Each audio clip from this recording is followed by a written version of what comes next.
Does Theseus have a chance of escaping the maze, or is he actually going to be killed by the Minotaur? Let's find out in issue number 2. So as we get into the second issue, we see that it actually slows down from the very hectic and fast-paced first issue, which I honestly really enjoy. And essentially what we're getting here is them discussing exactly what is going on with Theseus.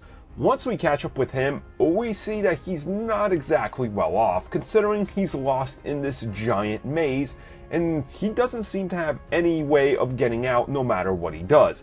As he's feeling very thirsty, he goes to drink some water, and then a woman shows up and tells him, yeah, don't drink that because it's gonna make you hallucinate. He's quick to attack her and try to figure out how she got in here, is she the one that trapped him here, and how did they get out? Unfortunately, she just knees him in the balls and takes off. He starts chasing after, well, the direction he thinks she went in, and unfortunately he runs into a bunch of other people because he wasn't able to catch up with her. Something seems a little bit off. These other people, of course, know who he is, as Theseus is, going to eventually become the king. A little bit of arguing and a little bit of discussion up until they hear a bunch of screaming, in which forces Theseus to start running. There they actually find a dead person, and at the edge of their eye, they see someone else who is being dragged off screaming for their life. Upon following him, they find a giant crack in the wall that is bleeding. At this time, they all start discussing what exactly is happening and what should they do. I mean, this is quite strange and they don't really know what to expect if they go through it. But Theseus is quick to take the leap, so he starts going through it, and from what we can tell, it looks very organic.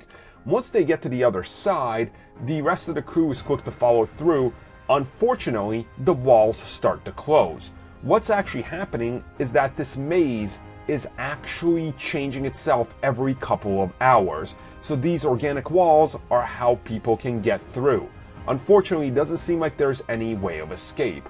After a little bit of a battle amongst each other, they realize that there's more blood splatter, leading them to something in the distance. Once they start following these screams for help, they run into the Minotaur, which is absolutely disgusting and looks nothing like I expected it to. So congrats on that one, comic. Congrats on that. Kill the Minotaur 2 was damn near awesome. I had to read this twice just because of how much I enjoyed it.